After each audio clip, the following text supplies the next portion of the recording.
Huh?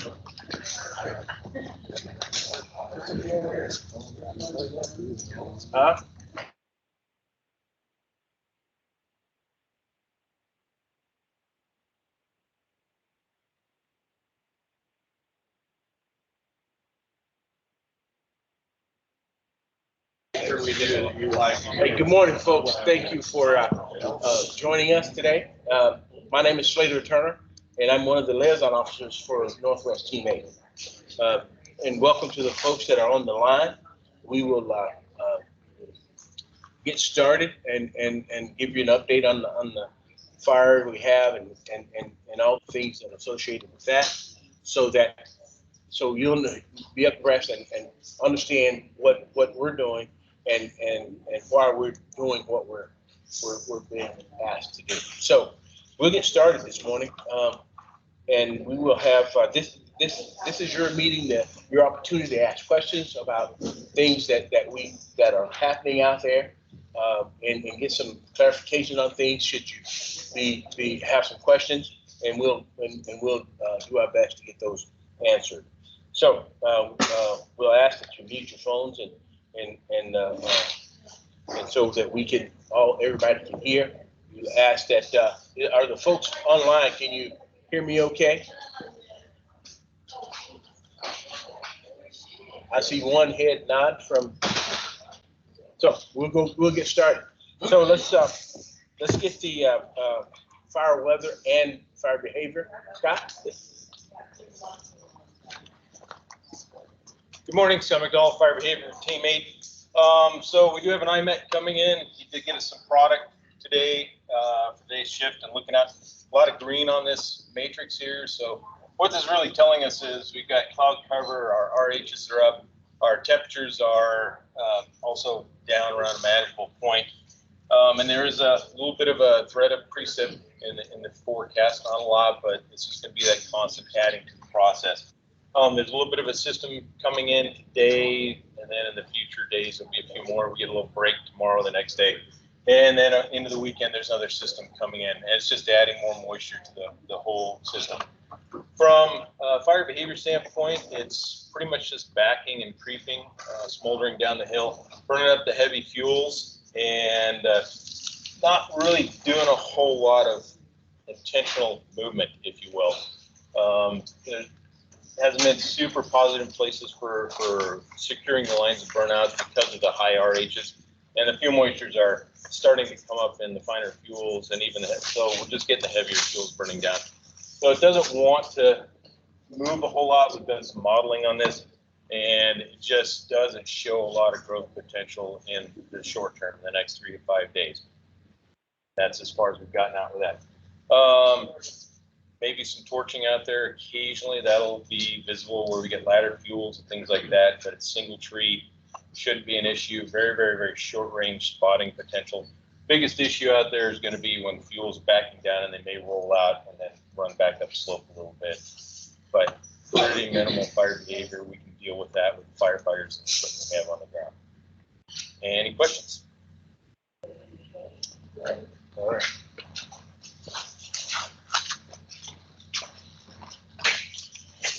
Good morning. My name is Dave Robertson, Operations Team 8. Last night, the night crew had very little activity. The RHs came up so high that even the light fuels that were burning in the previous evenings has self-extinguished. So the heaviest lift they had last night was doing some mop up on a couple of power poles. So today, it's a lot like it has been the past couple of days.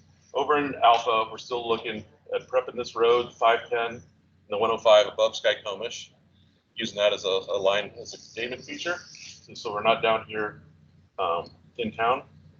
And that connects up to the 6510, which is the road that we've been talking about on the east side that runs to the north. Still prepping that to be that containment feature, goalpost, bookend, whatever you want to call it, to keep fire from having any more opportunity to move to the east.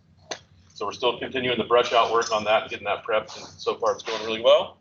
We've got some more equipment coming in to also work on the contingency line of the Beckler River Road, to do some light brushing in there, to also have that as that extra containment feature if we get into that need. Working in over into Papa, They're doing some evaluations on the tunnel because there's a large rock up there that seems to be calving off. So, but as it stands right now, we haven't had any more stuff come down the highway. So the highway is in a better shape for allowing traffic back and forth for the resources that are out there.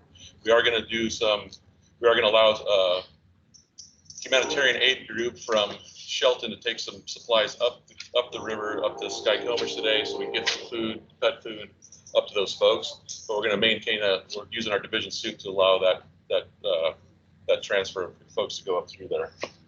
The work along here is still waiting as the fire comes down, mopping it up, catching it as we need, but there hasn't been a lot of movement at all. So it's just a lot of patience waiting to see how the fire's, if it's going to move, and if there's opportunities to get up closer and do some mop up.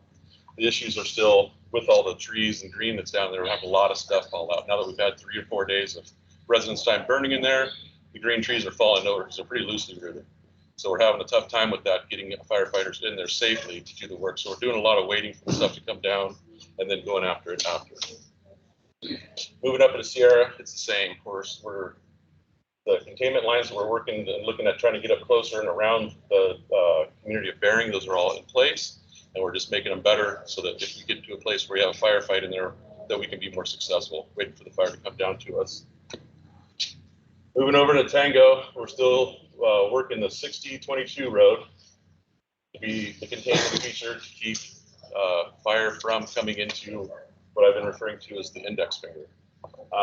So it's looking good. It's the best line that we have, and it's looking pretty good. We're getting a lot of good work done on it. That'll connect us up to the Index Galena Road, where we're also looking at then doing some light brush work to use that as a containment feature if we get to that need. As it stands right now, we're short on a few resources, but we're getting those orders in, and we're looking pretty good for what we're trying to do out there on the hill. Is there any questions? Thanks. All right, folks. So normally we don't have a safety come in and talk to us, but because of the complexity of this incident, we felt it necessary for us to have safety come in and talk about what's happening from within the safety arena. So we got Jeff Bishop here to come in and talk to us about safety. So good morning again. Slater said I'm Jeff Bishop. I'm the safety officer here for Team 8. One of the things that I want to share with you guys is, like, medically, we are staffed pretty adequately up there on the fire and also here in camp. We got enough coverage to cover pretty much all the divisions up there, so I feel really good about that. We do have 3 team safeties here. We do need 1 more just to kind of help us out up there with the complexity that Slater was talking about. It takes a couple of us here at camp to kind of put out the spot fires, as I call them, with the stuff that keeps popping up. One of the things I really would like to emphasize, and Dave hit this pretty hard here, is there's a lot of work happening, especially in Sierra and then also up here in Papa along Highway 2. One of the things that we've been encountering with our divisions that they've been sharing with us is the speed of all the cooperators that are working up in there. This is too fast. So one of the things that we're trying to do, working with some of the law enforcement officers this morning, is we're going to be looking at changing some stuff up. Is that soft closure down here we're going to get rid of by Zeke's place, and then we're going to move more up towards this area where the hard closure is and put a reader board that pretty much says 35. And that's what we're asking, is if you can let your folks know 35 miles an hour all the way through that fire zone along that highway. And the reason we're doing that is folks are working right off that highway. There's vehicles up there, and there's quite a few vehicles. And you come around a corner, if you're doing 60, 65, you're not going to have time to stop. They're actually going to put vehicles in the road to protect their work area. And that if you come around there, you could easily pile into one of those. So for everybody who's working out there, our goal is just to ask you, please slow down. If you have any issues or concerns out there when it comes to safety, please bring them to me, because we will mitigate how we can. Thank you, guys. If you have any questions, let me know. Awesome. Thanks. All right. Okay. Good morning, everyone. Again, Pam Secting with information. So our update went out this morning. There was the update. There's a map. There's also what we call a call-out map, and that map has some text boxes that actually points on the map where the work is actually occurring on the ground. And then there's a photo also. So if you did not receive that, I mean, you can check your emails there. Let me know, and we'll get you on the list. And I know yesterday a person asked for the trap line of where we were going.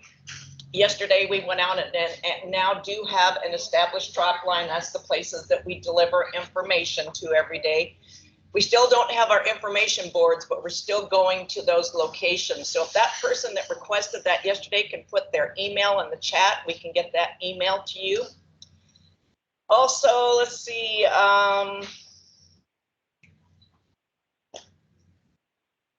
Our NC Web and our Facebook pages are up. We're getting lots of photos now, so we'll get those more populated with photos because that's what people like to see, you know, what's going on out there. And again, we're trying to use this as an opportunity to teach people what wildland firefighting is actually, what's going on and how do they do it. So we're really using that opportunity here. So, and we are getting more folks coming in. We have 3 more folks that are going to be coming in today. And what we plan to do is station those folks at various locations around the community. So if you know of places that they don't feel like they're getting that face-to-face time, we will have the people to do that. So please let us know and we'll make that happen. So with that, thank you. All right. Thank you, Pam. So now we'll go to the agency administrators. Joe, anything? All right. Jay? Eric? Chief Nicely? Is he on?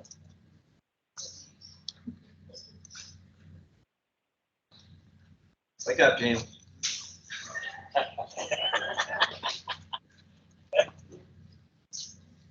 Do you have anything, Chief James?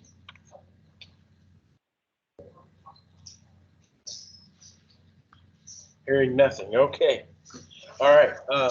So what about landowners or stakeholders? Do you have any questions and or concerns? All right. So we'll turn it over to NIC. Potpourri. Which one? NIC. Good morning, Kevin Stock, NC Commander for Team 8. Normally at these things, I like to start off with just kind of where we're at nationally and regionally, so you guys know kind of where we're at in the pecking order and for resources and stuff like that. So nationally, we're in what we call preparedness level 4. Preparedness level 1 is the lowest one. That means not much fire activity.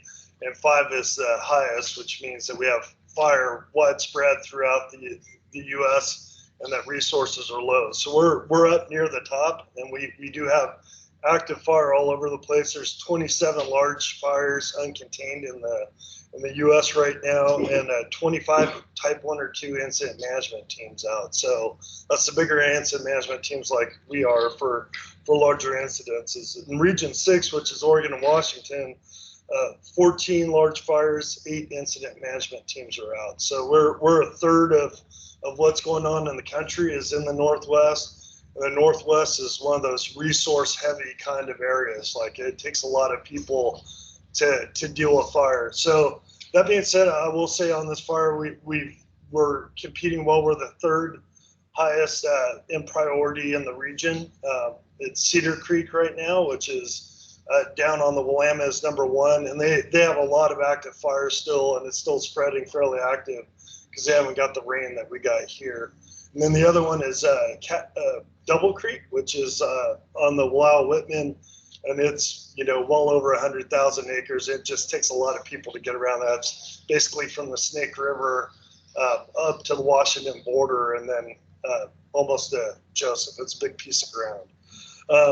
And so we're the 3rd highest. Like I said, we're getting resources that we need so far to deal with what we're dealing with. And it just helps us, again, when we're making decisions about where we're putting people and what we're doing on this fire. That's one of the things we're factoring in is what's the resource availability of those resources that we would need to do the work that we're needing to do. And primarily on this fire right now, we need equipment, engines, and crews like that because it's backing down and we're working off a highway. Now, if we were doing stuff up here on the north end right now, we would require what we call type 1 crews or hotshot crews, and those are in real short supply right now. So right now we're not as concerned with doing that work out there. And it just, again, those are things that we put into our thoughts about where we're putting people and what we're doing. We don't have the right resources for doing anything up here right now. And really, we don't have a need right now because the fire's hung up in rocks and things like that. And so that helps us determine where we need to focus our effort. Again, it's a Highway 2 corridor. That's where the most people are impacted, and it's where we can do the most good with the resources that we have available. So just want to get that out to you folks. And then again, it was a great attendance yesterday. A little bit less today, but that's fine. I'm sure some folks just need to get introduced and get their questions asked. Sometimes folks aren't real comfortable doing it while we're opened up live, and we'll stay around after to talk. We want to interact with you guys. The success of this incident will at the end of the day will be how well we're doing in here communicating amongst all the people that have interest in this, making sure we're getting everybody's needs met. So with that, we'll end the presentation and go to questions. I'll kick it back to Slidery. Close it up. All right. Well, thank you, and thanks to all of you that's online. Want to make an announcement that our EVAC meeting, we'll have that tomorrow. It'll be the same time as it was yesterday at about 10:30 or after this meeting. So is there any questions there online? Paul, did you say?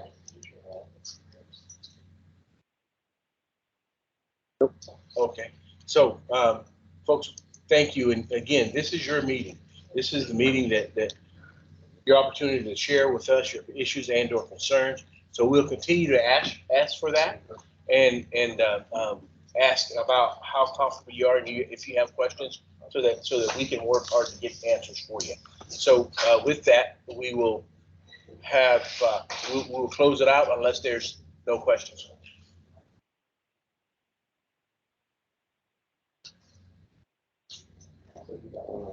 We got one online. No more question.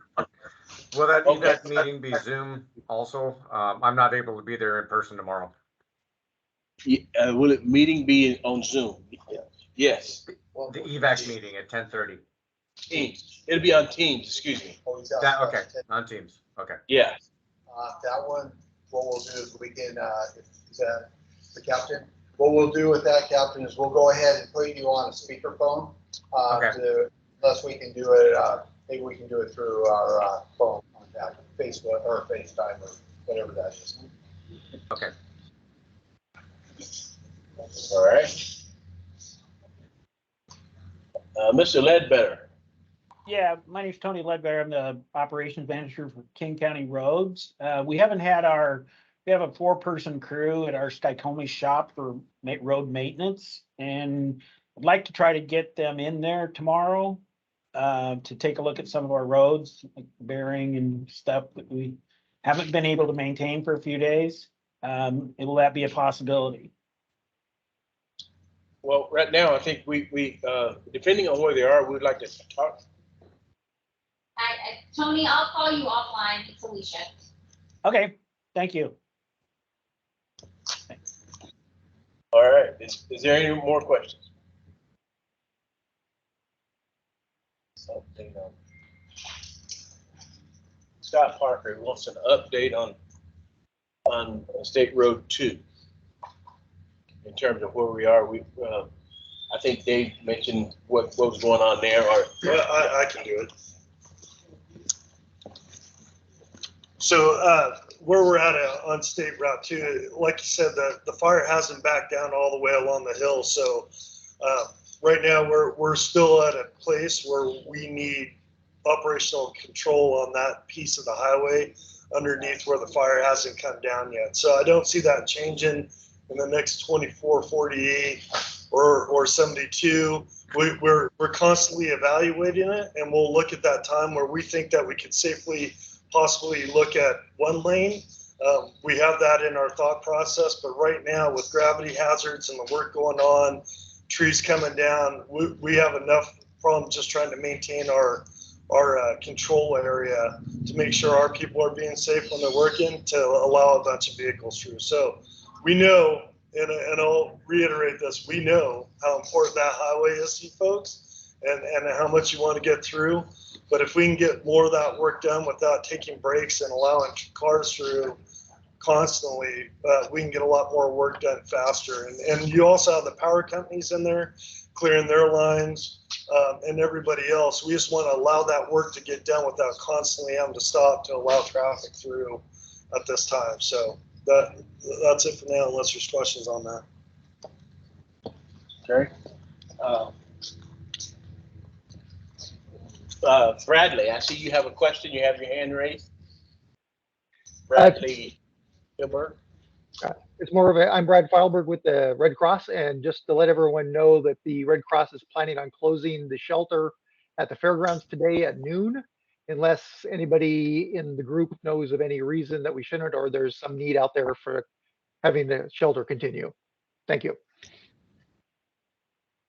Thank you.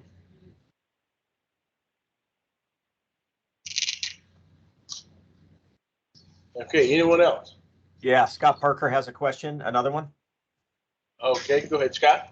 And Slater, you and I spoke earlier. I don't know if you have an update. There was an article in the Herald, I believe, this morning where a DNR representative had indicated or speculated that the fire was caused by a power line. Just wondering if we have an update on that or where that information came from. We're still researching that. I talked to one of Pam's staff to help to research that and see where that came from, and we'll be talking to DNR. I can speak to that. Yes, go on up. Thanks.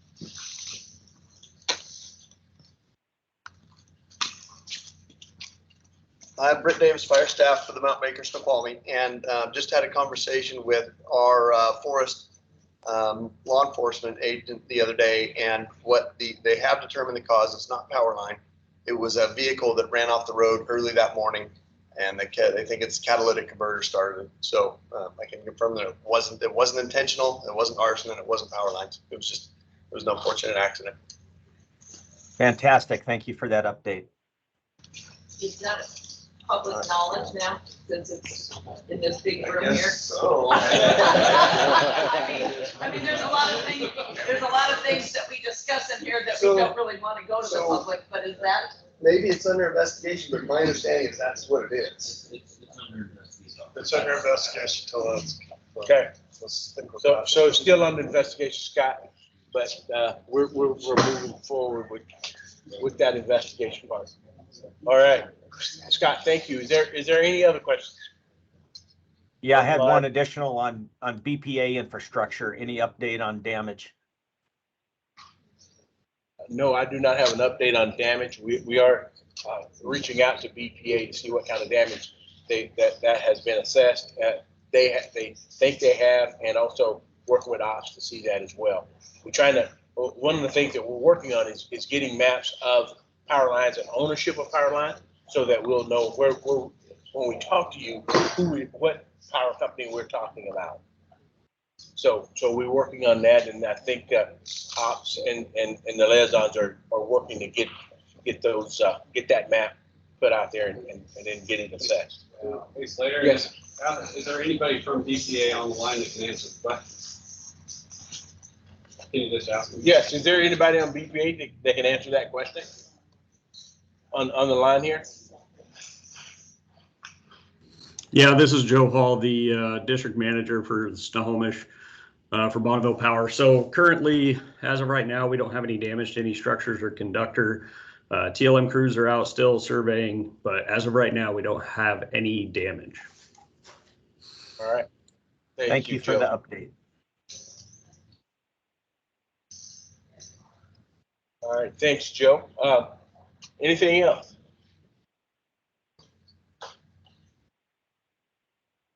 All right. Hearing none. So thank you guys, ladies and gentlemen, for coming. I appreciate it. We'll be back doing this same time, same place tomorrow. And remember, after this, tomorrow we'll have the evac and ops, safety, and the ICs will be around to, if you want to ask questions of them. So, and this meeting is being recorded. Is that correct?